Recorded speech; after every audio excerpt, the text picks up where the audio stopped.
Hello my friends and welcome, my name is Dennis and this is the latest update from Ukraine. Let's go to the latest news and events. Here we have the chart of the Russian defense line. The red line you can see is the front line itself, and Russians obviously dig down some of the trenches and they put the first resistance for the Ukrainian forces. Our target is to get through that first defense line and go to Kherson. As you can see, there are no defense lines near to Kherson, but I think it's just mistake of this map because Russians also built some of the defense lines in the city itself. And probably they may withdraw from that area. At least International Institute of War, which is located in United States, says about it that Russia may retreat from this territory, but will stay on this part of the shore. That is why they are building 3 defense lines. So here you can see the purple line is the first line over here, then secondary and the third one. They moved lots of the reinforcements to that area. And if we speak about the regular Russian army,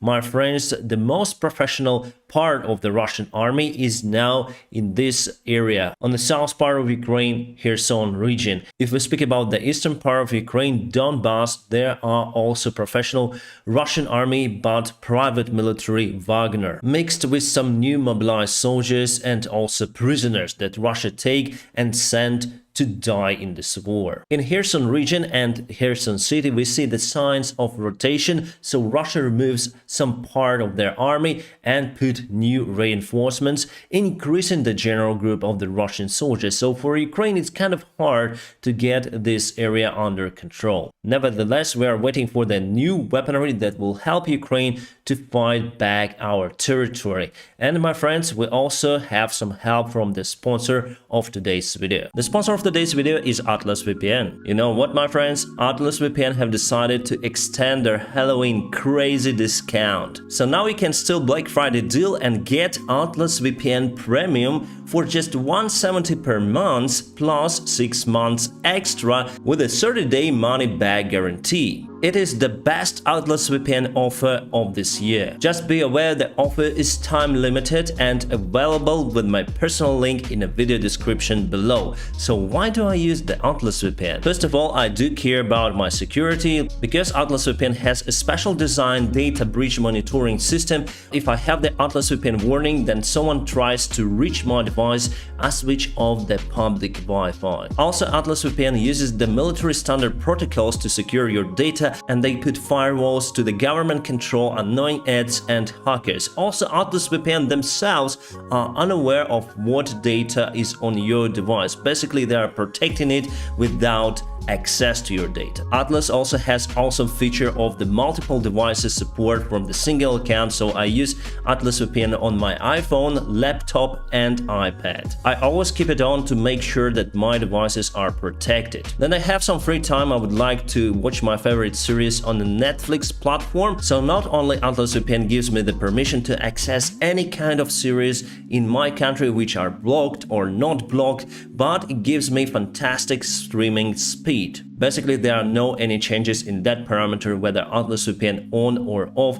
My friends, it was a game changer for me because before I tried many VPNs and this one is the fastest. So don't forget to steal Black Friday deal and get the Atlas VPN Premium for $170 per month plus 6 months extra with a 30-day money-back guarantee. And for that, please check out my personal link in the video description just below. Atlas VPN helps a lot to my channel, and in my turn, I donate that money to support Ukrainian people. So Atlas VPN, thank you so much for sponsoring this video. They are quite massive over there, but our army uses the modern type of the weaponry, so I think with the help of artillery and rocket artillery systems, we can just demolish that stuff. This Russian guy shows the very old artillery that the Russian army uses in this war. This is D1 artillery that was mainly used during the Second World War. And he says himself that his grandpa was 10 years old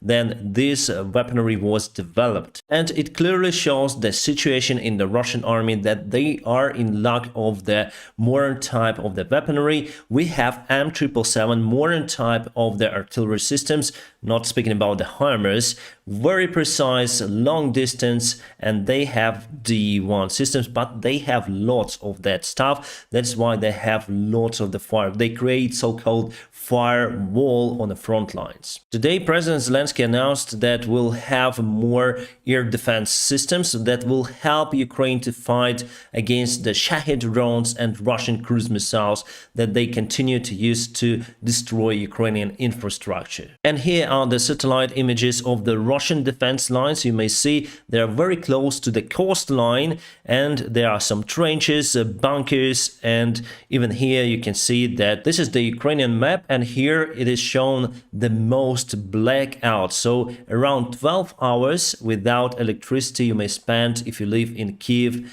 region. So I do live here. That's why we have lots of the blackouts, and that is why maybe tomorrow temporarily I'm gonna move to some sort of the other region just to be consecutive with my videos and provide you with constant updates, because it's getting harder and harder for me to get access to electricity and stable Wi-Fi connection. Yes, I got the Starlink antenna for now, but I live in apartments, not in a private house, and I try to use it. It doesn't work here. Big American submarine entered the Mediterranean Sea, USS Rhode Island. It may carry 24 ballistic rockets that may cover more than 18,000 kilometers, so they can easily target Moscow. I think it's clearly a sign to Russia and Iran for them not to play with NATO military power, because they may just be easily devastated by any kind of weaponry. So this submarine is very long,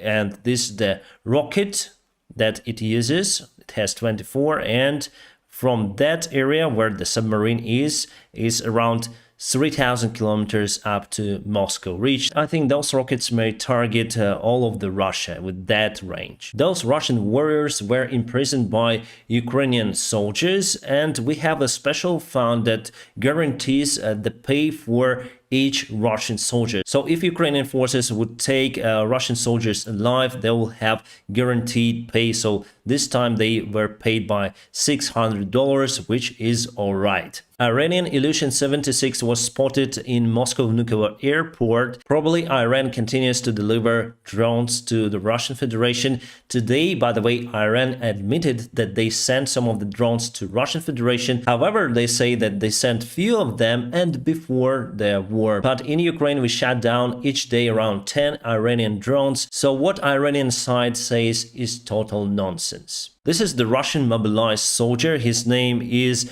Dimenkov Roman, and he's a record breaker. So from the time he was delivered to the front lines till he was imprisoned by Ukrainian soldiers, just 1.5 hours passed. There was a fire in a nightclub in the Russian Federation, and social media says that this guy is responsible. He is also military, Russian military, and he already was caught by the Russian police. Probably he did it for purpose, but what purpose so far we don't know, and many of the people lost their lives in that accident, in that fire. Ukrainian army continued to use the rocket artillery systems to eliminate Russian military bases and ammunition supplies here. And recently we fired towards the ammunition warehouse that was on fire. This happened today, my friends. And this is the Ukrainian column. You may see lots of the armored vehicles.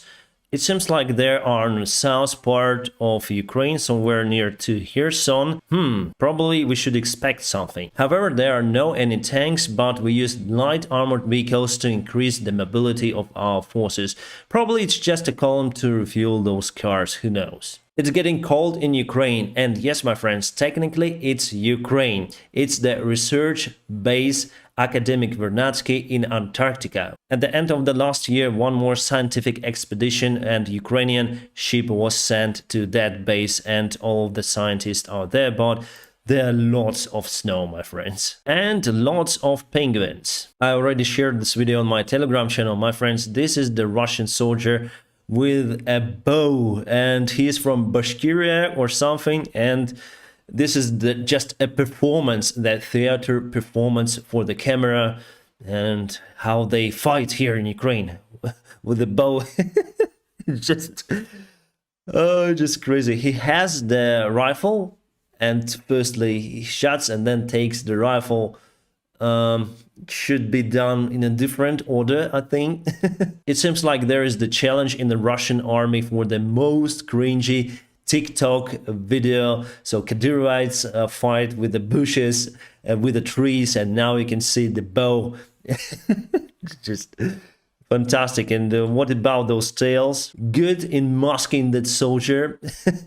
Just crazy. After Russian mobilized soldiers had arrived to the front lines, the scale of the Russian losses rose dramatically, so now they lose around 600 soldiers per one day. Russians are drowning the commercial ships just into the Dnieper River, the ships that are located in Kherson region, and they may create the ecological disaster because there are lots of the oil inside those ships, and you can see those plums of it just in the Dnieper River. There are some military drills ongoing in Poland. They call Puma 22. Drills are participated by Poland, Czech Republic, Slovakia, Hungary, Great Britain and United States. You can see those fantastic Leopard 2 tanks, and now negotiations are ongoing to give Ukraine those tanks. It could be awesome advantage of Ukrainian army. But still, we don't know when we're gonna get those. Yes, we have this information about the Leopard 2 tanks from our ambassador in Germany. He is quite optimistic that Germany will send those tanks directly to Ukraine. Alright, about the military map update, my friends, we have just a clarification of the front lines, and Russia seems like moved to this gray area a little bit. So everything more or less the standstill. So it was yesterday and it is today. So Russia lost positions over here. It's confirmed that they didn't go over here, but they moved over here just a little bit. Everything is happening in this gray area. However, Ukrainian side, so this blue area is not moving. It means that we were able to stabilize the front line. I was really afraid that it's not gonna happen from Ukrainian side, that we'll not have enough time to move our artillery systems and reinforcements and supply lines, which is the most important here. I thought that we're gonna stay here near to this river and the border storage for the long time, but we moved further and now we're very close to Svatova that we're gonna take under our control. I hope very soon. Bakhmut direction, there are nothing new, my friends. Russia still continue to use their forces and throwing them to this hell, and they have tremendous losses. In this area alone, they lost more forces than in all of the Afghan war that Soviet Union conducted in 80s. So imagine this number, imagine this scale of the war. On the south, everything more or less stable. No changes, no movements. However, something is going to happen very soon because Russia is withdrawing their officials from Kherson. There are no more mayors, governors, teachers, even doctors in that area. So something gonna happen. Just soldiers left in that area and some of the locals who refuse to flee their own land. But in any case, I'm gonna keep you updated on situation here in Ukraine. And my friends, don't forget to check the link for the Atlas VPN. They have a Black Friday discount, the limited proposition and the best one for this year. So hurry up to join the club. My friends, I wish you all a peaceful sky wherever you are. Have a great time.